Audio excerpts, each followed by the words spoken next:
ఈరోజు తుయతైర సంఘం గురించి తెలుసుకుందాం. ఈ సంఘం సుదీర్ఘ కాలము కొనసాగింది కాబట్టి వచనాలు కూడా ఎక్కువగా ఉన్నాయి. చదువుదాం. ప్రకటన గ్రంథము 2వ అధ్యాయము 18 నుంచి 29 వచనాలు. తుయతైరలో ఉన్న సంఘపు దూతకు ఈలాగు వ్రాయము. అగ్నిజ్వాలల వంటి కన్నులను అపరంజిని పోలిన పాదములు గల దేవుని కుమారుడు చెప్పు సంగతులు ఏవనగా, నీ క్రియలను, నీ ప్రేమను, నీ విశ్వాసమును, నీ పరిచర్యను, నీ సహనము నేను ఎరుగుదును. నీ మొదటి క్రియలు కన్నా నీ కడుపటి క్రియలు మరి ఎక్కువైనవని ఎరుగుదును. అయినను నీ మీద తప్పు ఒకటి నేను మోపవలసి ఉన్నది. ఏమనగా, తాను ప్రవక్తినని చెప్పుకొనిచున్న యెజెబెలు స్త్రీని నీవు ఉండనిచ్చుచున్నావు. జారత్వము చేయుటకును, విగ్రహములకు బలి అర్పించిన వాటిని తినుటకును అది నా దాసులకు బోధించుచు వారిని మోసపరచుచున్నది. మారు మనస్సు పొందుటకు నేను దానికి సమయం ఇచ్చితిని, కానీ అది తన జారత్వమును విడిచిపెట్టి మారు మనసు పొందనొల్లదు. ఇదిగో, నేను దానిని మంచం పట్టించి దానితో కూడా వ్యభిచరించు వారు దాని క్రియల విషయమై మారు మనసు పొందితేనే గాని వారిని బహుశ్రమల పాలు చేతును. దాని పిల్లలను నిశ్చయముగా చంపెదను. అందువలన అంతరింద్రియములను హృదయములను పరీక్షించువాడును నేనే అని సంఘములు అన్నీ తెలుసుకొనను. మరియు మీలో ప్రతి వానికి వాని వాని క్రియలు చొప్పున ప్రతిఫలము ఇచ్చేదను. అయితే తుయతైరలో కడమవారైన మీతో, అనగా ఈ బోధను అంగీకరింపక సాతాన్ యొక్క గూఢమైన సంగతులను ఎరుగమని చెప్పుకొని వారందరితో నేను చెప్పుచున్నదేమనగా, మీ పైని మరి ఏ భారంను పెట్టను. నేను వచ్చే వరకు మీకు కలిగిన దానిని గట్టిగా పట్టుకొనుడే. నేను నా తండ్రి వలన అధికారం పొందినట్లు చేయించుచు అంతము వరకు నా క్రియలు జాగ్రత్తగా చేయువానికి జనుల మీద అధికారం ఇచ్చేదను. అతడు ఇనుపు దండముతో వారిని ఏలును. వారు కుమ్మర వాని పాత్రల వలె పగులగొట్టబడుదురు. మరియు అతనికి వేకోచుకను ఇచ్చేదను. సంఘములతో ఆత్మ చెప్పుచున్న మాట చెవిగలవాడు వినుగాక. So verse by verse study చేసే ముందు తుయతైర పట్టణం గురించి తెలుసుకుందాం. తుయతైర అంటే ఆంగ్లంలో sacrifice of contrition, sweet savour of labour అంటే పశ్చాత్తాపం యొక్క త్యాగము లేదా బలి. ఇంకొకటి శ్రమలో తీపి అనుభవం, తీపి రుచి. ఈ సంఘము 538 నుంచి 1798 AD వరకు కొనసాగింది.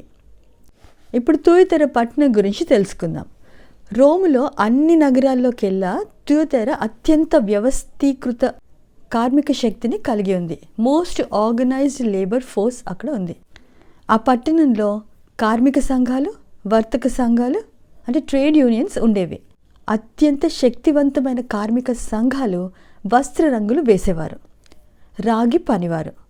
ఈ వస్త్రరంగు వ్యాపారాన్ని తుయతైర ప్రసిద్ధి చెందిన పట్టణం. నిజానికి ఇది రాయల్ పర్పుల్ కలర్, రాజులు ధరించే ఆ రాయల్ పర్పుల్ కలర్కి ఎక్కువ ప్రసిద్ధి చెందింది. అపోస్తలుల కార్యం 16-14 వచనంలో లిడియా అనే క్రైస్తవ సహోదరి ఈ వ్యాపారం చేసేది. ఆమె తుయతైరకి సంబంధించిన వ్యక్తి. ఇంకా ఈ పట్టణంలో ఇత్తడి మరియు రాగి పరికరాలను తయారు చేసే ఎక్స్పర్ట్స్ కూడా ఉన్నారు. ఈ సందర్భం వల్లనే యేసు ప్రభు యొక్క వర్ణనని ఆ విధంగా అక్కడ రాశారు.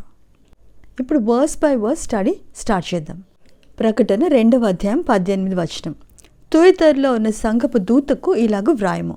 అగ్నిజ్వాలల వంటి కన్నులను అపరంజిని పోలిన పాదములను గల దేవుని కుమారుడు చెప్పు సంగతులు ఏవనగా. సో ఇక్కడ క్రీస్తు యొక్క వర్ణన చూస్తే ఆ పట్టణంలో ఉన్న రాగి పనివారు వారి పనికి చాలా శక్తివంతమైన అగ్ని వాడవలసి వచ్చేది. కాబట్టి యేసుప్రభు అగ్నిజ్వాలల కన్నులు అంటే సంఘంలో జరిగినవన్నిటినీ కూడా యేసుప్రభు పరిశీలించి చూస్తారని దాని అర్థం. ఎలెన్ వైట్ గారు వివరించారు. Pamphlet to elder Daniells at the Fresno church, page 2. అందులో ఈ విధంగా రాసింది సారాంశం. అగ్నిజ్వాలల వంటి కన్నులు కలవాడు ప్రపంచంలోని ప్రతి సంఘాన్ని పరిశీలిస్తూ వెతుకుతున్నారు. ఆయన కనుదృష్టి ప్రతి హృదయాన్ని ఛేదిస్తుంది. ఆయన సంఘము ఆరాధికులను, వారి ప్రతి ప్రవర్తన క్రియలను పర్లకు బంగారు తక్కెడలో వేసి చూస్తున్నారు. ఫలితాలను భద్రపరిచి ఆ పుస్తకాలు నమోదు చేస్తున్నారు. బుక్స్ ఆఫ్ రికార్డ్స్లో నమోదు చేస్తున్నారు. ప్రతి విషయం కూడా ఆయన కనుదృష్టికి స్పష్టమే. చీకటి క్రియలన్నీ ఆయన కనుదృష్టి నుండి మరుగు కాలేవు. మనుషులచే గుర్తించబడని పాపము, మానవ మనస్సులచే అనుమానించబడనిది ఆ గొప్ప హృదయ శోధకుడిచే గుర్తించబడింది మరియు నమోదు చేయబడింది. తుయతైరలో జరుగుతున్నదంతా కూడా యేసుప్రభు చూశారు. తప్పుడు శిక్షలను నేను సరిచేస్తాను అని అంటున్నారు. నెక్స్ట్ వర్స్, ఇప్పుడు ప్రకటన 2:19 చూద్దాం. నీ క్రియలను, నీ ప్రేమను, నీ విశ్వాసమును, నీ పరిచర్యను, నీ సహనమును నేను ఎరుగుదును. నీ మొదటి క్రియలు కన్నా నీ కడుపటి క్రియలు మరి ఎక్కువైనవని ఎరుగుదును.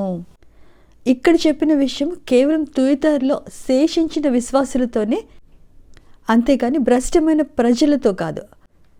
నీ క్రియలు నాకు తెలుసు అంటే అగ్నికణులకు ఏది కూడా మరుగు కాలేదు.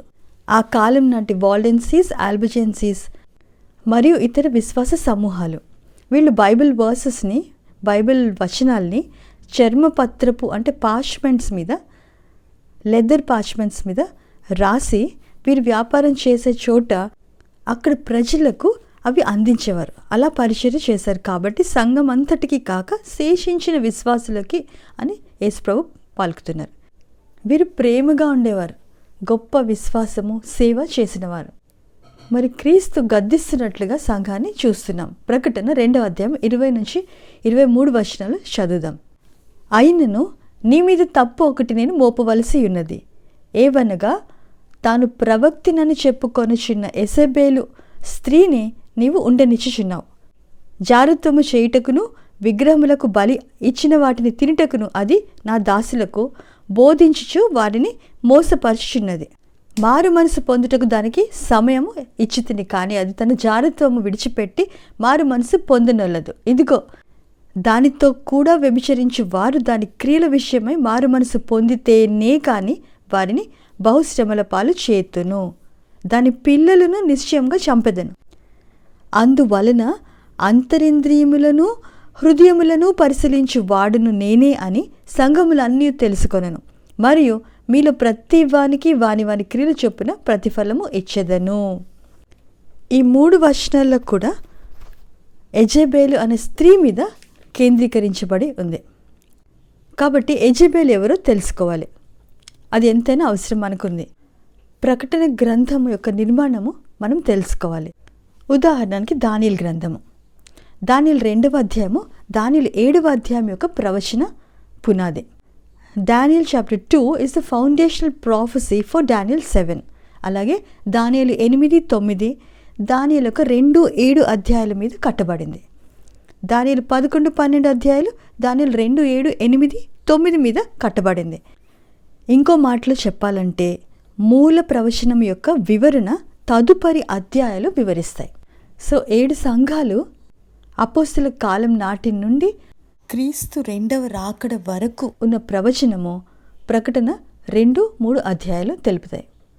ఇవి ఒరిజినల్ ప్రాఫెసీ. వీటి మీద తదుపరి అధ్యాయాలు వివరణ తెలుపుతాయి. 7 సంఘాల్లోనే మిగతా ప్రకటన గ్రంథం అంతా 7 సంఘాల కాలంలో జరిగిన సంఘటనలను విశ్లేషిస్తూ వివరిస్తాయి. Chapter 2 and 3 are the original prophecies and the rest of the book of Revelation is an amplification of the 7 churches.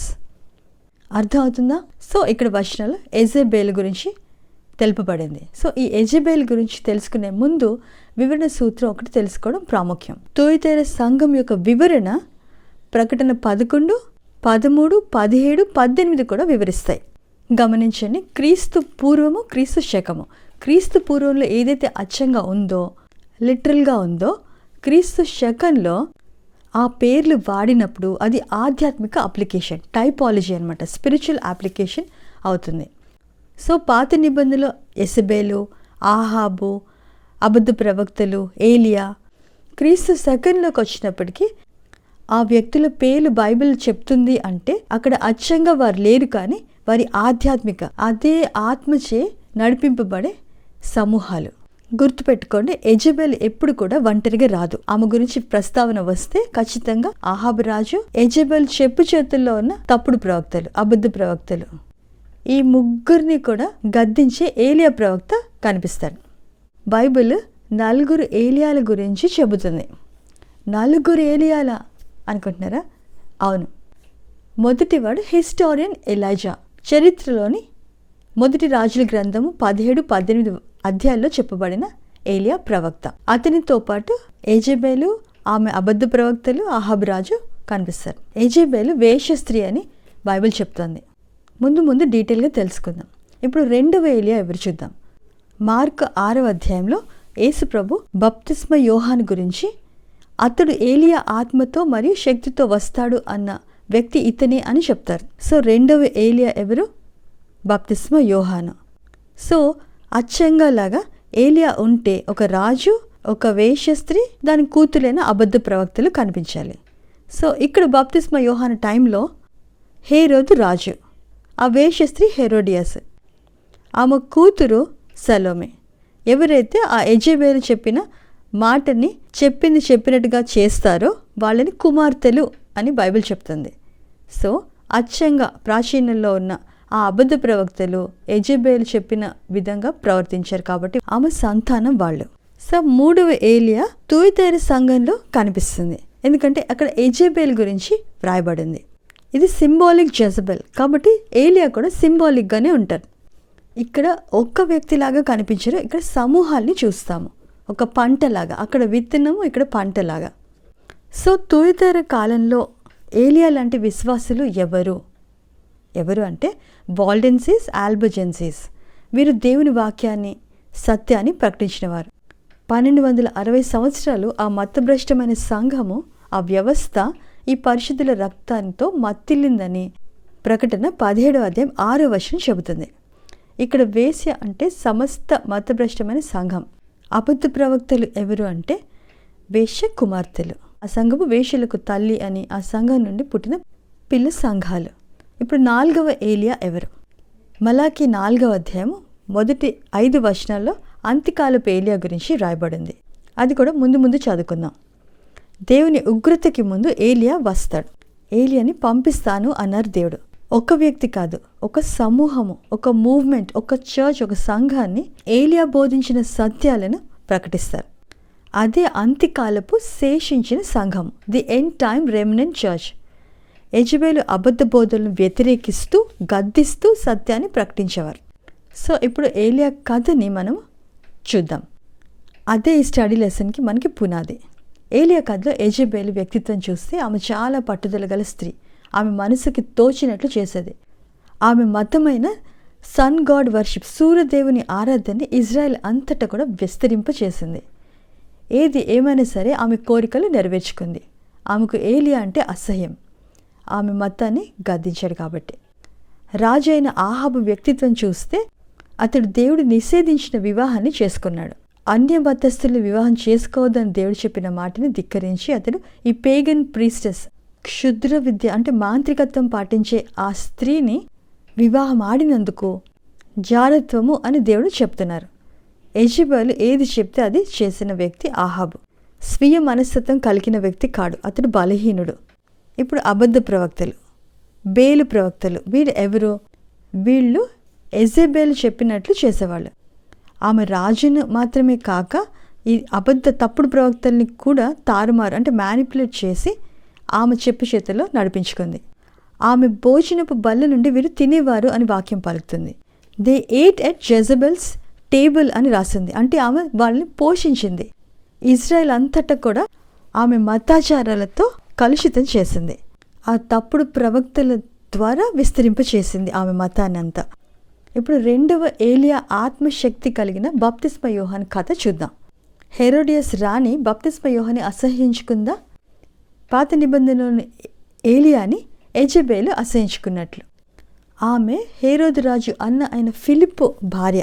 హేరోదు రాజుతో అక్రమ సంబంధంలో ఉన్నందున బప్తిస్మ యోహాను రాజుని గద్దించినందున ఆమె అసహించుకుంది, చంపాలని అనుకుంది. కానీ ఒంటరిగా ఆమె చేయలేదు. అవకాశం వచ్చినప్పుడు హేరోదు పుట్టినరోజున ఆమె కూతురు సలోమికి రాజు ఇచ్చిన మాట చొప్పున ఆమె వచ్చి తల్లిని అడిగితే తల్లి బప్తిస్మ యోహాను తలని కోరుకోమని చెప్తుంది. ఆ కూతురు ఏమాత్రం జంకకుండా వెళ్ళి రాజుని బప్తిస్మ యోహాన్ని చంపమని అడుగుతుంది. సో తల్లి ఎలాంటిదో ఆ కూతురు అలాంటిదే. సో ఇక్కడి వరకు చూసాం కాబట్టి మరొకసారి ఈ యెజెబెలు యొక్క పాత్ర గురించి తెలుసుకుందాం. ఈమె అన్యమత వేశ్య స్త్రీ. ఆమె అచ్చంగా ఒక రాజుని వివాహం ఆడింది. ఇజ్రాయెల్లో మతభ్రష్టత్వాన్ని ప్రవేశపెట్టింది. ఆహాబు రాజుని ప్రభావితం చేసింది. మతభ్రష్టత్వం అంటే ఇజ్రాయెల్ మతముతో సన్ గాడ్ బేల్ వర్షిప్ని కలయిక. Sun god worship mixed with Christianity. So ఈ మతభ్రష్టత్వాన్ని ఖండించడానికి దేవుడు ఒక అక్షరాల వ్యక్తి అయిన ఏలియాని లేపారు. సో పాత నిబంధన వ్యక్తులు అక్షరాల వ్యక్తులు, వారు అక్షరాల పనులు చేశారు. సో పాత నిబంధనలో అక్షరాల విగ్రహారాధన ఉండింది. అక్షరాల ఇజ్రాయేలు ఉన్నారు, అక్షరాల ఏలియా కూడా ఉన్నారు. వీరు అక్షరాల వ్యక్తులు. ఈ యెజబెల్ స్త్రీ రాజు యొక్క కార్యనిర్వాహక అధికారాన్ని, ఎగ్జిక్యూటివ్ పవర్ని ఉపయోగించి ఆమె మతాన్ని విస్తరింపచేసింది. ఆమె దేవుని ప్రవక్తల్ని కూడా చంపింది. ఏలియాని కూడా చంపడానికి ప్రయత్నం చేస్తుంది. ఈ యెజబెలు క్షుద్ర విద్యలో పాలు పంచుకున్నది. ఈమె ఒక మంత్రిగత్తె అని బైబిల్ చెప్తుంది. She's a which. మంత్రిగత్తె అంటే ఎవరు? విచ్ అంటే ఎవరు? చనిపోయిన వారి ఆత్మలను మాయాజాలం చేయడానికి ప్రయత్నించేవారు. మరి యెజబెలు మంత్రిగత్తె అయితే ఆత్మల యొక్క ఆభరణాన్ని నమ్ముతుందా? ఖచ్చితంగా. సో ఆమె తప్పుడు ఆరాధనని సూర్యదేవుని ఆరాధనతో మిళితం చేసింది. తుయతెర సంఘకాలంలో 1260 సంవత్సరాల కాలము తుయతెర సంఘకాలం. ఆ కాలంలో ఆ ఆధ్యాత్మిక యెజబెలు అయిన పోపుల వ్యవస్థ చనిపోయిన వారికి ప్రార్థనలు చేయవచ్చు, చనిపోయిన వారి సహాయం కోరుకోవచ్చు అనే సిద్ధాంతాలతో ఆ మతాన్ని భ్రష్టత్వం చేశారు.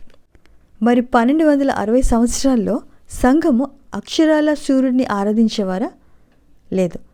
కానీ ఆ సూర్యునికి అంకితం చేసిన రోజున ఆరాధన చేశారు. The day dedicated to the sun. సండేన వర్షిప్ చేయించింది ఆ యెజబెలు వ్యవస్థ. సూత్రం ద్వారా అంటే ఇన్ ప్రిన్సిపల్ ఈ రెండు ఒకటే. అచ్చమైన సూర్యుడిని ఆరాధించిన, ఆ సూర్యుడి ఆ వస్తువుకి అంకితం చేసిన, ఆ రోజున ఆరాధించిన రెండు ఒకటే. సూర్యుడిని చేసింది ఎవరు? సూర్యుడిని సృష్టించింది దేవుడు. ఆరాధించడానికి చేశారా? లేదు. అది కాంతినివ్వడానికి ఒక లౌకిక వస్తువు కదా. ఒక వ్యక్తి ఒక వస్తువుని, సూర్యుడిని పూజా వస్తువుగా చేస్తే ఏం జరుగుతుంది? దాన్ని లేఖనాలు విగ్రహారాధన అంటున్నారు. If you make an object as an object of worship, it is called idolatry. మొదటి రోజుని ఎవరు సృష్టించారు? దేవుడు. పూజ కోసం చేశారా? లేదు. అది పని చేసే రోజు. ఎందుకంటే 6 రోజులు మీరు పని చేసుకొని 7వ రోజున విశ్రాంతి తీసుకోమని దేవుడు చెప్పారు. ఆ 7వ రోజుని ఆశీర్వదించి పరిశుద్ధపరిచాను అని కూడా చెప్పారు. మరి ఆదివారము దేవుడు ఆరాధన కోసం సృష్టించిన రోజు అని ఒక వ్యవస్థ చెబితే ఏం జరుగుతుంది? దాన్ని ఏమంటారు? ఐడాలట్రీ, విగ్రహారాధన. ఆరాధన కోసం సృష్టించని దానిని మనిషి ఆరాధన కోసం సృష్టించాడు. చాలా వరకు పేపసి ఒక విగ్రహారాధన వ్యవస్థ. పేపసి అడుగుజాడలో నడిచే ప్రొటెస్టెంట్ సంఘాలు కూడా విగ్రహారాధన అవలంబిస్తున్నారని అర్థం. వేలకు వేల మంది ప్రొటెస్టెంట్స్ వారి వ్యవస్థ అధికారులని, కాపరులని నమ్మి ఆ విధంగా ఆరాధన చేస్తున్నారు. ఆదివార ఆరాధనలో పాల్గొంటున్నారు. కానీ ఎప్పుడైతే వారు సత్యాన్ని వింటారో ఆ బబులోని సంఘాలలో నుండి వారు బయటికి రమ్మని ప్రకటన 18వ అధ్యాయం 4వ వచనం పలుకుతుంది. ఆ బబులోని సంఘాన్ని విడిచిపెట్టి శేషించే సంఘంతో కలవాలి. ఇంకా యెజబెలు ఏం చేసింది? ఆమె నకిలీ ఆలయ సేవా వ్యవస్థను స్థాపించింది. కౌంటర్ఫిట్ శాంక్చురీ సర్వీసెస్ని స్థాపించింది. పాత నిబంధనలో ఏలియా బలిపీఠాన్ని బాగు చేయడం చూస్తాం. గుర్తుపెట్టుకోండి, గుడారపు బలి అర్పణ వ్యవస్థ రాబో యేసుక్రీస్తు బలిని సూచిస్తుంది.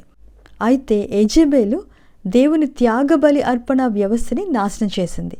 కాబట్టి ఏలియా ఆ నిజమైన ఆలయపు బలిపీఠ సేవను పునరుద్ధరించడానికి పిలువబడ్డాడు. To restore the sanctuary services and to rebuild the altar. ఇంకా యెజబెలు ఏం చేసింది? దేవుని ఆజ్ఞల్ని అతిక్రమించింది. సో ఏలియా దేవుని ఆజ్ఞల్ని కూడా పునరుద్ధరించడానికి పిలువబడ్డాడు. అదెలా? తీవ్ర కరువు తర్వాత ఏలియా ఆహాబుని కలుస్తాడు. అప్పుడు ఆహాబు, ఇజ్రాయేలుని కష్టపెట్టిన వాడువు నీవే, ఈ కరువు నీ వల్లే, ఈ కష్టాలు నీ వల్లే వచ్చాయని ఏలియాని నిందిస్తాడు. అప్పుడు ఏలియా రాజుని సంతోషపెట్టడానికి చూడలేదు. రాజకీయ పరంగా సరికానివాడు కాడు. He was not politically correct. ధైర్యంతో ఎదుర్కొన్నాడు. ఈ రోజులో బోధకులు చూస్తే వీరు ప్రజలను, రాజకీయ నాయకులను సంతోషపెట్టడానికే చూస్తున్నారు. మీరు మతభ్రష్టం చేస్తున్నారని చెప్పరు. పోపుల వ్యవస్థ మతభ్రష్టమైన వ్యవస్థ అని చెప్పడం లేదు. ఎవరిని కించపరచకూడదు అని అంటూ ఉంటారు. కానీ సత్యం బోధించకపోతే వాళ్ళు నిజం తెలుసుకోలేరు. వారు తప్పిపోతారు, నశించిపోతారు. అలాగే పేపసీ కుమార్తెలైన ప్రొటెస్టెంట్ వ్యవస్థలు కూడా నశించిపోతారు. ప్రజలకి సత్యం తెలియాలి, ఆ వ్యవస్థ నుండి బయట పడాలి. సత్యాలను ఎరిగిన వాళ్ళు ప్రేమపూర్వకంగా చెప్పాలి. వినువాడు రక్షించబడతాడు. నా గొర్రెలు నా స్వరము వినును అని దేవుడు చెప్పారు. సో దేవుని గొర్రె అయితే సత్యాన్ని వింటాడు, వెంబడిస్తాడు.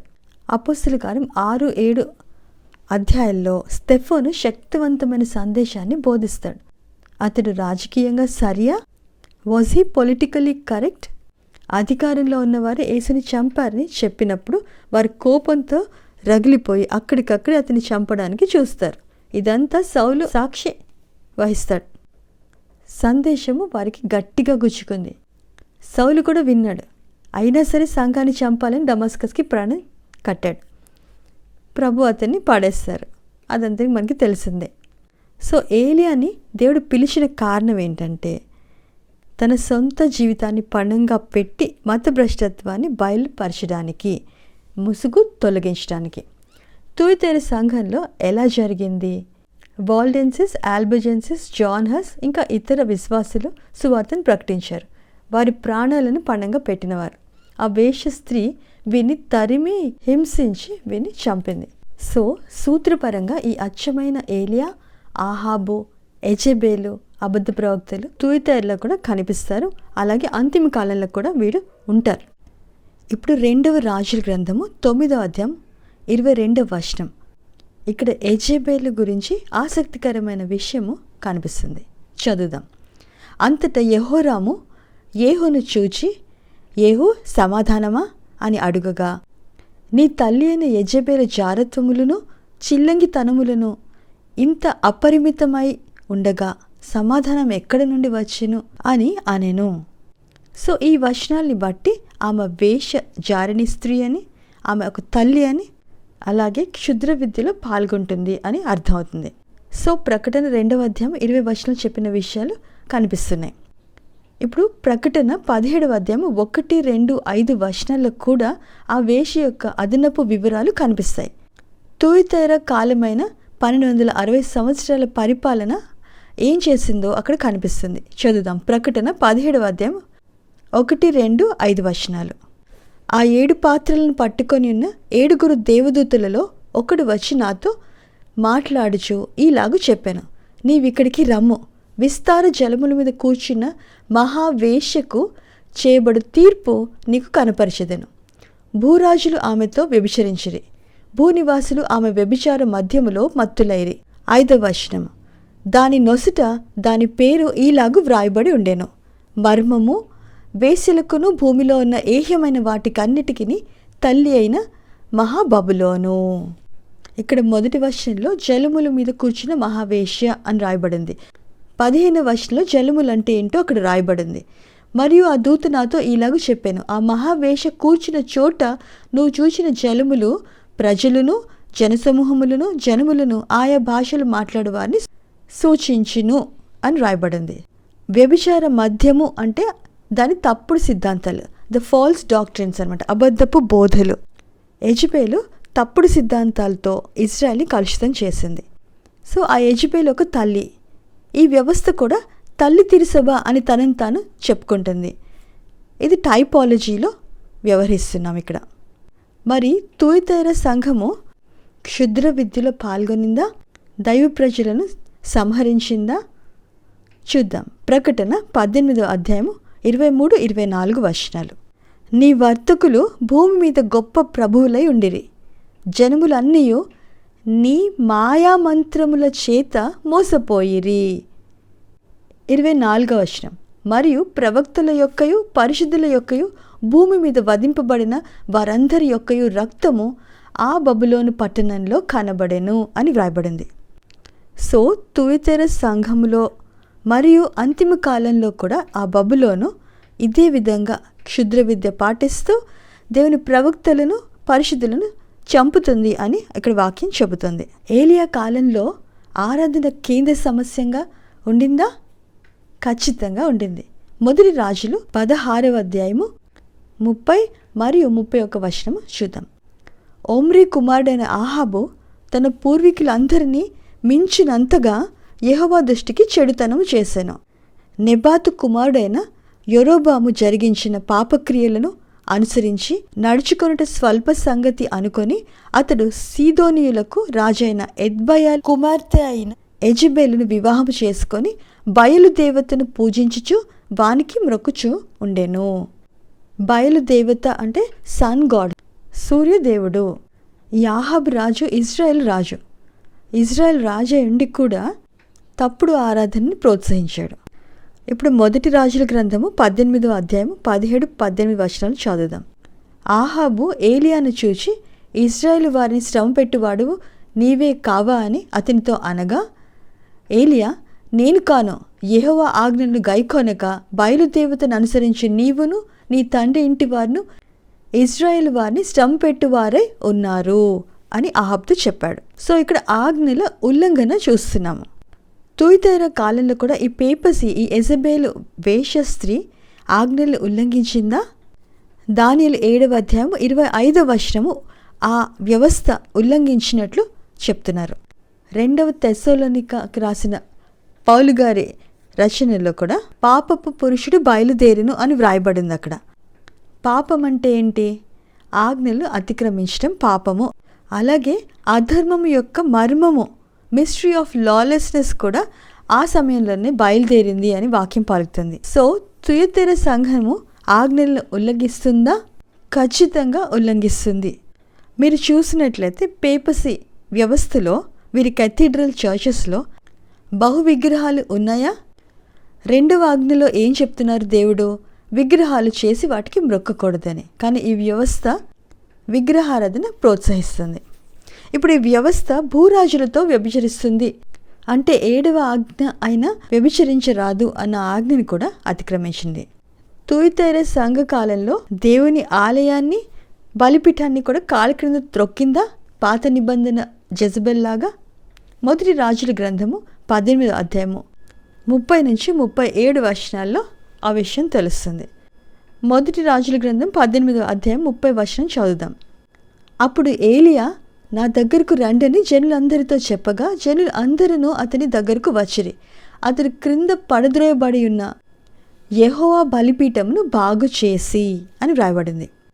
కాబట్టి ఏలియా బలిపీఠము బాగు చేస్తాడు, నిజమైన సువార్తను పునరుద్ధరించాడు. బలి పశువులు క్రీస్తు బలి అర్పణని సూచిస్తున్నాయి.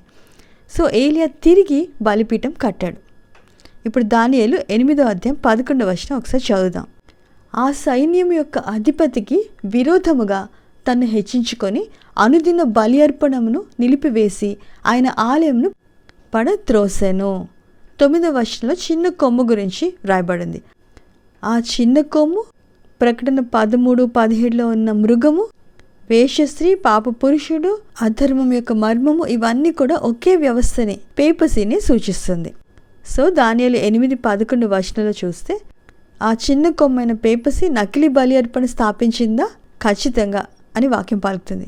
ఆ వ్యవస్థలో దాన్ని బలి పూజ, ఇంగ్లీష్లో మాస్ అని అంటారు. ఆ మాస్ సెలబ్రేట్ చేసినప్పుడల్లా ప్రతిసారి వారు క్రీస్తుని సిలువ వేస్తూ ఉంటారు. పదే క్రీస్తు సిలువ వేయడము నిజమైన సువార్త కాదు. హీబ్రూ గ్రంథంలో యేసు ఒకేసారి మరణించారని, మళ్ళా మరణించాల్సిన అవసరం లేదని వాక్యం పలుకుతుంది. అలాగే ఈ పేపల్ వ్యవస్థ కన్ఫెషన్ని స్థాపించిందా? వీరిది నకిలీ యాజకత్వం, దేవుని వాక్యానికి వ్యతిరేకంగా నకిలీ మధ్యవర్తత్వము స్థాపించింది. కౌంటర్ఫెయిట్ సిస్టమ్ ఆఫ్ కన్ఫెషన్స్. వాక్యం ఏం చెప్తుంది? మన ప్రధాన యాజకుడైన యేసుక్రీస్తుకి తప్ప మరి ఎవ్వరికి కూడా మన పాపాలని చెప్పుకోకూడదు. ఎవ్వరికి కూడా పాపాలు క్షమించే అధికారం దేవుడు ఇవ్వలేదు. దేవునికి మానవులకి ఒకే ఒక మధ్యవర్తి అని వాక్యం పలుకుతుంది. కానీ పేపసీ చనిపోయిన మనుషుల్ని పునీతులు అని ప్రకటించి వారికి ప్రార్థన చేయవచ్చు, వారు మీ కొరకు ప్రార్థన చేస్తారు అని ప్రోత్సహిస్తుంది. సో పేపసీ వ్యవస్థ పూర్తిగా నకిలీ ఆలయపు విధానాలను స్థాపించింది. ఇప్పుడు ఇంకొక ఆసక్తికరమైన విషయం ఏంటంటే, ఏలియా కాలంలో పరలోకం మూసివేయబడింది, వర్షము కురలేదు. మరి కరువు వచ్చిందా? వానలు లేకపోతే కరువు వస్తుంది. భ్రష్టత్వం వలన వానలు లేవు, కరువు వచ్చింది. చూద్దాం. మొదటి రాజుల గ్రంథం 17వ అధ్యాయం 1వ వచనం. అంతటా గిలాదు కాపురస్తుల సంబంధి అను తిష్బీయుడునైన ఏలియా ఆహాబునొద్దకు వచ్చి, ఎవని సన్నిధిని నేను నిలబడి ఉన్నానో ఇజ్రాయేలు దేవుడైన ఆ యెహోవా జీవము తోడు నా మాట ప్రకారము కాక ఈ సంవత్సరములలో మంచైనను వర్షమైనను పడదని ప్రకటించెను. 2వ దిన వృత్తాంతములు 7వ అధ్యాయం 13-14 వచనాలు ఒకసారి చూద్దాం. వాన కురవకుండా నేను ఆకాశమును మూసివేసినప్పుడే కానీ, దేశమును నాశనము చేయుటకు మిడతలకు సెలవిచ్చినప్పుడే కానీ, నా జనుల మీదకి తెగులు రప్పించినప్పుడే కానీ, నా పేరు పెట్టబడిన నా జనులు తమ్ము తాము తగ్గించుకొని ప్రార్థన చేసి నన్ను వెతికి తమ చెడు మార్గములను విడిచిన ఎడల ఆకాశం నుండి నేను వారి ప్రార్థనను విని వారి పాపమును క్షమించి వారి దేశమును స్వస్థపరచుదును. ఏమంటున్నారు? వానలు పడకపోవడానికి కారణం ఏంటనేది అక్కడ చెప్తున్నారు. అలాగే ప్రకటన 11వ అధ్యాయం 6వ వచనం చదువుదాం. తాము ప్రవచింపు దినములు వర్షము కురవకుండా ఆకాశమును మూయుటకు వారికి అధికారము కలదు, మరియు వారికి ఇష్టమైనప్పుడెల్లా నీళ్లు రక్తంగా చేయుటకును నానా విధములైన తెగుళ్లతో భూమిని బాధించుటకును వారికి అధికారము కలదు. సో ప్రకటన 11వ అధ్యాయంలో 2 సాక్షులను చూస్తున్నాం. 2 సాక్షులు ఒకరు ఏలియా. కాబట్టి తూయితేరు సంఘకాలంలో కూడా వాన కురవలేదు. మత భ్రష్టం వలన వాన కురవకుండా ఆకాశాలు మూయబడ్డాయని వాక్యం చెబుతుంది. అది ఏ వాన? పరిశుద్ధాత్మ వాన. దేవుని వాక్యము ద్వారా పనిచేసే పరిశుద్ధాత్మ వాన. ద్వితీయోపదేశకాండం 32వ అధ్యాయం 2వ వచనం చదువుదాం. భూమండలమా, నా నోటి మాట వినుము, నా ఉపదేశము వాన వలె కురియును, నా వాక్యము మంచు వలెను లేతగడ్డి మీద పడు చినుకుల వలెను పచ్చిక మీద కురియు వర్షము వలెను ఉండును. సో వర్షము అంటే పరిశుద్ధాత్మ ద్వారా వాక్యాన్ని బోధించడం. పరిశుద్ధాత్మ ద్వారా వాక్యం బోధించకపోతే కరువు వస్తుంది. ఎటువంటి కరువు అనేది ఆమోసు చెప్తారు. ఆమోసు 8వ అధ్యాయం 11-12 వచనాలు చదువుదాం. రాబో దినములందు దేశములో నేను క్షామం పుట్టింతును, అది అన్నపానములు లేకపోవట చేత కలుగు క్షామము కాక యెహోవా మాటను వినకపోవట వలన కలుగు క్షామముగా ఉండును. ఇది యెహోవా వాక్కు. కాబట్టి జనులు యెహోవా మాట వెతుకుటకై ఈ సముద్రం నుండి ఆ సముద్రం వరకును ఉత్తర దిక్కు నుండి తూర్పు దిక్కు వరకును సంచరించుదురు, కానీ అది వారికి దొరకదు. 1260 సంవత్సరాల్లో పరిశుద్ధాత్మ మరియు వాక్యము కరువుగా ఉండిందా? ఖచ్చితంగా కరువు ఉండింది. అందుకే ఆ కాలాన్ని 1260 సంవత్సరాల కాలాన్ని చీకటి యుగంగా చరిత్ర చెప్తుంది. మరి ఏలియా కాలంలో ఆ కరువు ఎంత కాలం ఉండింది? 3.5 సంవత్సరాలని వాక్యం చెప్తుంది. యాకోబు గ్రంథము 5వ అధ్యాయం 17వ వచనం చూద్దాం. ఏలియా మన వంటి స్వభావం గల మనుషుడే. వర్షింపకుండినట్లు అతడు ఆసక్తితో ప్రార్థన చేయగా 3.5 సంవత్సరముల వరకు భూమి మీద వర్షింపలేదు. మరి తుయితేర సంఘకాలము 1260 సంవత్సరాల కాలంలో వాన కురిసిందా కురవలేదా? ప్రకటన 11వ అధ్యాయం 3వ వచనం ఏం చెప్తుందో చూద్దాం. నేను నా 2 సాక్షులకు అధికారం ఇచ్చేదను, వారు గోనెపట్టు ధరించుకొని 1260 దినములు ప్రవచింతురు. 6వ వచనం. తాము ప్రవచింపు దినములు వర్షము కురవకుండా ఆకాశమును మూయుటకు వారికి అధికారము కలదు. ఇక్కడ 1260 దినములు అంటే ప్రవచనపూర్వకంగా 1260 సంవత్సరాలు. ఒక దినము ఒక సంవత్సరము. సో 1260 రోజులు ఈక్వల్స్ 3.5 సంవత్సరాలు. దానియేలు 7వ అధ్యాయం 25వ వచనంలో వారు ఒక కాలములు అర్ధకాలము అతని వశమున ఉంచబడుదురు అని వ్రాయబడింది. సో కాలము అంటే ఒక సంవత్సరము, విచ్ ఇస్ 360 రోజులు. కాలములు అంటే 2 సంవత్సరాలు. సో 2 × 360 720 రోజులు. అర్ధకాలము అంటే 6 నెలలు. విచ్ ఇస్ 180 రోజులు. సో ఈ మూడింటిని కలిపితే 360 plus 720 plus 180 days equal to 1260 రోజులు. ప్రవచనపూర్వకమైన 1260 సంవత్సరాలు తూయితేర సంఘకాలము. అచ్చమైన ఏలియా కాలంలో అచ్చమైన 3.5 సంవత్సరాలు కరువు కాలము. సో సింబాలిక్ చిహ్నమైన ఏలియా కాలంలో 3.5 సంవత్సరాలు అంటే ప్రవచనపూర్వకమైన 1260 సంవత్సరాలు. ఇప్పుడు నెక్స్ట్ ప్రకటన 2వ అధ్యాయం 21వ వచనం చదువుదాం. ఇక్కడ యెజబెలు పరివర్తన చెందే కాలము వ్రాయబడింది. మారు మనసు పొందుటకు నేను దానికి సమయం ఇచ్చితిని, కానీ అది తన జారత్వం విడిచిపెట్టి మారు మనసు పొందనొల్లదు అని వ్రాయబడింది. తుయతేర సంఘ కాలమంతా కూడా పేపసీకి పశ్చాత్తాపడమని దేవుడు ఇచ్చిన కాలము. 1260 సంవత్సరాలు. 538 ఏడి నుంచి 1798 ఏడి వరకు ఆ వ్యవస్థకి ఇచ్చిన పరివర్తన కాలము, పశ్చాత్తాపడమని ఇచ్చిన కాలము. కానీ అది పశ్చాత్తాపడలేదు అని వాక్యం పలుకుతుంది. సో 1798లో కూడా పశ్చాత్తాపడలేదు. ప్రకటన 13వ అధ్యాయం 4వ వచనంలో చావు దెబ్బ తగిలింది, అయినా నో రిపెంటెన్స్. ఫ్రెంచ్ రెవల్యూషన్ కాలంలో చెర పట్టారు. పేపసీ అండర్ గ్రౌండ్ అయ్యింది. మీకు ప్రశ్న, ఏలియా సమయం శేషించిన విశ్వాసులు ఉన్నారా? మొదటి రాజుల గ్రంథం 19వ అధ్యాయం 18వ వచనం చూద్దాం.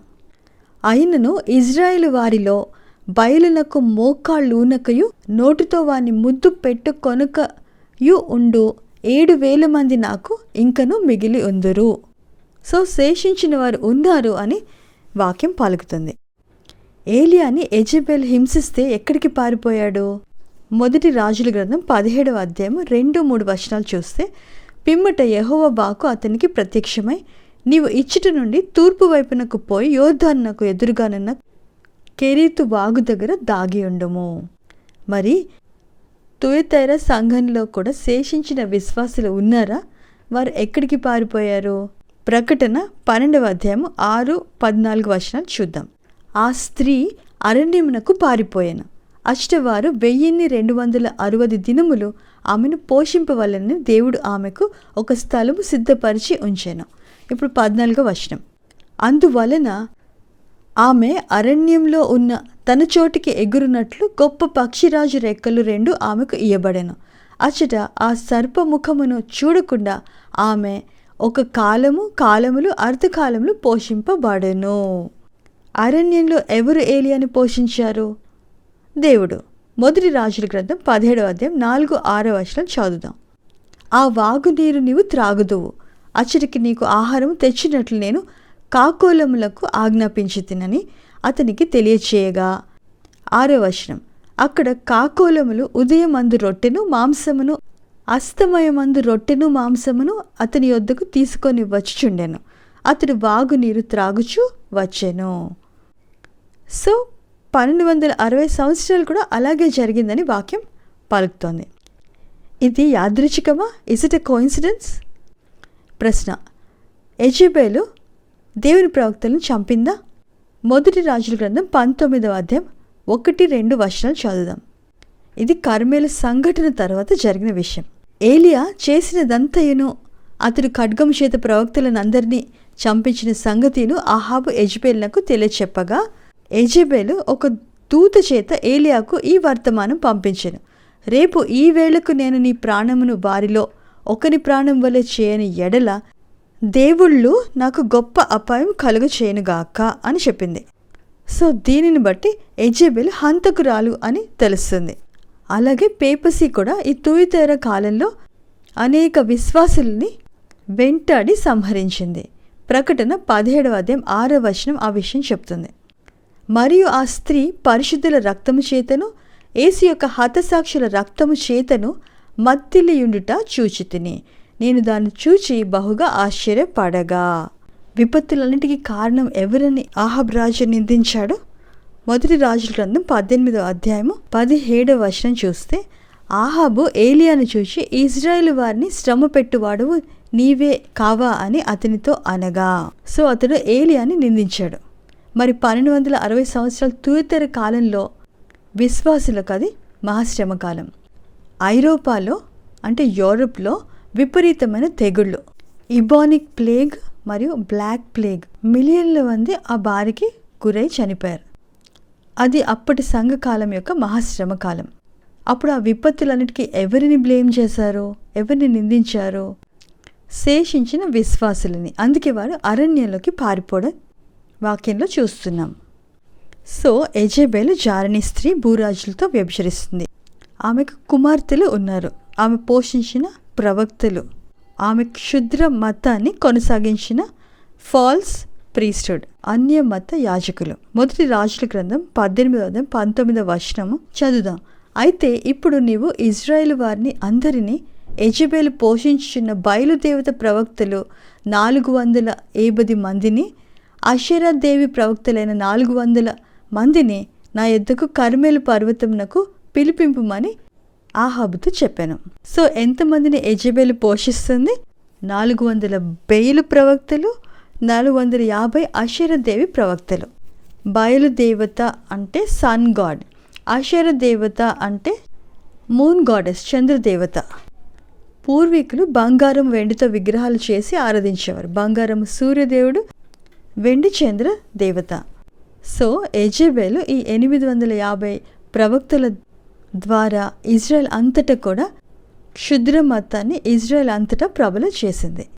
మరి 1260 సంవత్సరాల తూయతెర కాలంలో ఇది జరిగిందా? యెజెబెలు వేశ్యలకు తల్లి, ఆమెకు కుమార్తెలు ఉన్నారు. కానీ ఆ వ్యవస్థ మొదలైనప్పుడు వాళ్ళు రాలేదు. ఆమె జీవన ప్రగతిలో ఒక సమయంలో ఈ కుమార్తెలు కలిగారు అని బైబిల్ చెబుతుంది. సాతాను ముగ్గురిని ఆయుధాలుగా వాడుకుంటాడు. Dragon, beast and false profit. Dragon అంటే భూరాజులు, ఘట సర్పము అంటే భూరాజులు. యెహెజ్కేలు 28:3 ఫరోని మహాఘట సర్పము అని పలుకుతున్నారు. ద గ్రేట్ డ్రాగన్ అని చెబుతుంది. రెండవది బీస్ట్, మృగము అంటే పేపసి. మూడవది ఫాల్స్ ప్రాఫిట్స్, ఆ పేపసి యొక్క కుమార్తెలు. సో ఘట సర్పము డ్రాగన్ అంటే ప్రాథమికంగా సాతాను, ద్వితీయంగా పౌర అధికారుల ద్వారా పనిచేసే సాతాను ప్రజలు. Satan works through the civil powers of the world. మోషేని చంపడానికి ఎవరిని వాడుకున్నాడు? ఫరోని వాడుకున్నాడు. యేసుప్రభుని చంపడానికి హేరోదుని వాడుకున్నాడు. ఈ ఇరువురు భూరాజులు, ప్రపంచ పౌర అధికారులు. సో పేపసికి పుట్టిన కుమార్తెలు ఎవరు? ప్రొటెస్టెంట్ సంఘాలు. ఆ పేపసి చెప్పినట్లే పాటించే ప్రొటెస్టెంట్ సంఘాలు. అదేంటి ప్రొటెస్టెంట్ చర్చెస్ అని ఎలా చెప్పగలవు అంటున్నారా? ఆశ్చర్యపోనక్కర్లేదు. పేపసి వ్యవస్థ సిద్ధాంతాలు లాగే అవలంబించి ప్రొటెస్టెంట్ సంఘాలు ఉన్నాయి. ఉదాహరణకి మొదటి సిద్ధాంతం ఆదివారము ఆరాధన దినం, Sunday as a day of rest and worship. దేవుడు ఆరాధనకి విశ్రాంతికి నియమింపని దినము అదే. 7వ రోజుని దేవుడు నియమించారు. కానీ మొదటి దినానికి మార్చగలిగే అధికారం మాకు కలదు అని ఆదివారాన్ని ప్రొటెస్టెంట్స్ కూడా ఇదే విశ్వసిస్తున్నారు. ఆదివారం ఆరాధన చేస్తున్నారు. దేవునికి వ్యతిరేకంగా మొదటి దినాన్ని, ఆదివారము ఫస్ట్ డేని అవలంబిస్తున్నారు. రెండో సిద్ధాంతం, ఒక మనిషి చనిపోతే వెంటనే ఆత్మ పరలోకానికి కానీ నరకానికి కానీ వెళ్తుంది అని బోధిస్తున్నారు. సో ఆదివారాన్ని పాటించే ప్రొటెస్టెంట్ సంఘాలు కూడా సేమ్ ప్రకటిస్తూ ఉన్నారు. మూడవది నిరంతరం కాలుతున్న ఇటర్నలీ బర్నింగ్ హెల్. ప్రొటెస్టెంట్స్ కూడా అదే బోధిస్తూ ఉన్నారు. దుష్టులు నరకంలో కాలుతూ ఉంటారు అని బోధిస్తారు. సో పేపసి అడుగుజాడలో నడుస్తున్న ఆమె కుమార్తెల గురించి వాక్యం ఏం పలుకుతుందో చూద్దాం. ప్రకటన 2:23 మరి ఒకసారి చదువుదాం. దాని పిల్లలను నిశ్చయముగా చంపెదను, అందువల్ల అంతరింద్రియములను హృదయములను పరీక్షించువాడను నేనే అని సంఘములు అన్నీ తెలుసుకొనును. మరియు మీలో ప్రతి వానికి వాని వాని క్రియలు చొప్పున ప్రతిఫలము ఇచ్చెదను. ప్రొటెస్టెంట్ సంఘాలని పేపసి కుమార్తెలు అని చెబుతున్న స్టేట్మెంట్స్ చూద్దాం. వాటికన్ II కౌన్సిల్ 1962 నుంచి 1965 వరకు జరిగింది. 2 పోపులు దీనిని అధ్యక్షత వహించారు, జాన్ 23 అండ్ పాల్ 6. జాన్ 23 అతని కౌన్సిల్ మధ్యలోనే చనిపోతే పాల్ 6 దానికి అధ్యక్షతని కొనసాగించారు. అతను చెప్పిన స్టేట్మెంట్ యొక్క సారాంశం: రోమన్ కథోలిక సంఘము ఆప్యాయత, దయ మరియు సహనం కలిగిన తల్లి. ఆమె నుంచి వేరైపోయిన పిల్లల పట్ల కరుణ మరియు మంచితనం కలిగి ఉంది అన్నాడు. ఆ రోజుల్లో ఓ బ్రయన్ అనే రచయిత యూనివర్సిటీ ఆఫ్ మిషిగన్లో థియాలజీ నేర్పించినవాడు. అతను ఏం చెప్పాడంటే, ప్రొటెస్టెంట్స్ సండే ఆరాధన కొరకు పాటించడానికి మరి ఏ కారణమో కాదు, కేవలం రోమన్ కథోలిక సంఘ వ్యవస్థ వారి అధికారం అంగీకారానికి సూచనగా పాటిస్తున్నారు. తన ఇంట్లో నుండి పారిపోయిన చిన్న పిల్లాడులాగా పారిపోయింది కాక, వాడు జేబులో అతని తల్లి చిత్రాన్ని, కొంత జుట్టుని కూడా ఆమె జ్ఞాపకార్థం జేబులో పెట్టుకున్న వాడిలాగా ఈ ప్రొటెస్టెంట్ సంఘాలు ఉన్నాయి అని చెప్పాడు. ఇంకో పోప్ పాల్ 6 స్టేట్మెంట్లో, వారి స్థానానికి అనుగుణంగా వీడిపోయిన సోదరులు మా తల్లి తిరుసభ మాతృత్వంతో వీరిపై సున్నితమైన ఆప్యాయత కలిగి ఉంది. మా నుండి విడిపోవడం వలన ఈ సోదరులు అనేక అధికారాలు మరియు హక్కులను పొందకుండా ఉన్నారు. అందుకే వీరి మీద అంత లోతైన ప్రేమ, విడిపోవడం వల్ల గాయపడిన హృదయం యొక్క ప్రేమ, దుఃఖము మరియు విచారాన్ని అనుభవించే ప్రేమ మాకు వీరి పట్ల రగులుకుంటుంది అన్నాడు. సో ఆ స్టేట్మెంట్ ద్వారా ప్రొటెస్టెంట్ చర్చెస్ వీళ్ళకి కుమార్తెలు, వాళ్ళు తల్లి అని చెప్పుకున్నారు.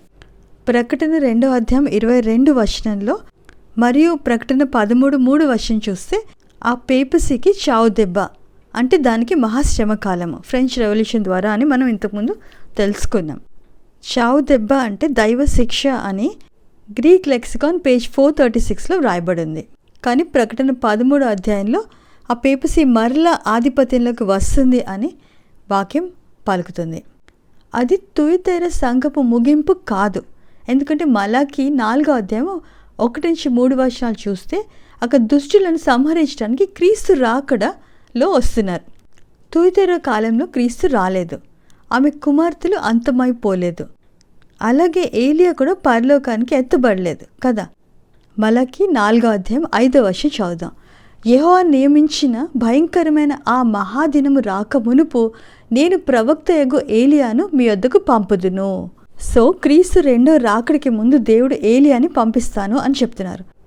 ఒక్క వ్యక్తి కాదు, ఏలియా ఆత్మ కలిగిన సమూహాన్ని. ఎందుకంటే ఒక వ్యక్తి ప్రపంచమంతా సువార్తని ప్రకటించలేడు.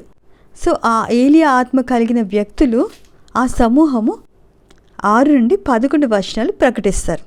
ఈ వేశ్య భూలోక ప్రజలందరినీ పరిపాలిస్తుందని వాక్యం పలుకుతుంది.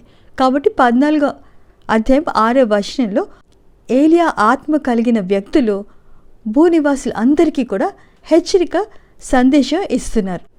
అది 3 దూతల వర్తమానము. ప్రకటన 14వ అధ్యాయం 6-12 వచనాలు పట్టుదలమైన ఓర్పుతో ఏలియా యొక్క ఆఖరి సందేశము ప్రపంచం మొత్తము ఇవ్వబడుతుంది.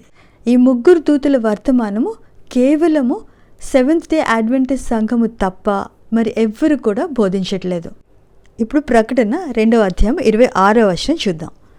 నేను నా తండ్రి వలన అధికారం పొందినట్లు జయించుచు అంతము వరకు నా క్రియలు జాగ్రత్తగా చేయువానికి జనుల మీద అధికారము ఇచ్చెదను.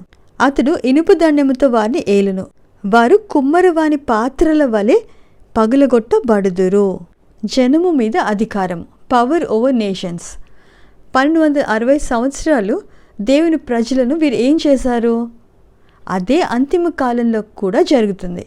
వేశ్య ప్రపంచ వాసులను, దైవ ప్రజలను అణచివేయడానికి వాడుకుంటుంది. కాబట్టి యేసు ప్రభు జడ్జిమెంట్ని రివర్స్ చేస్తున్నారు. జయమొందిన వారికి జనముల మీద అధికారాన్ని ఇస్తున్నారు. ఇప్పుడు లాస్ట్ పాయింట్, ప్రకటన 2వ అధ్యాయం 28-29 వచనాలు. మరియు అతనికి వేకో చుక్కను ఇచ్చెదను, సంఘములతో ఆత్మ చెప్పుచున్న మాట చెవిగలవాడు వినుగాక. సో ఈ తుయతైర సంఘంలో శేషించిన వారికి వేకో చుక్క ఇస్తాను అంటున్నారు. వేకో చుక్క ఎవరు?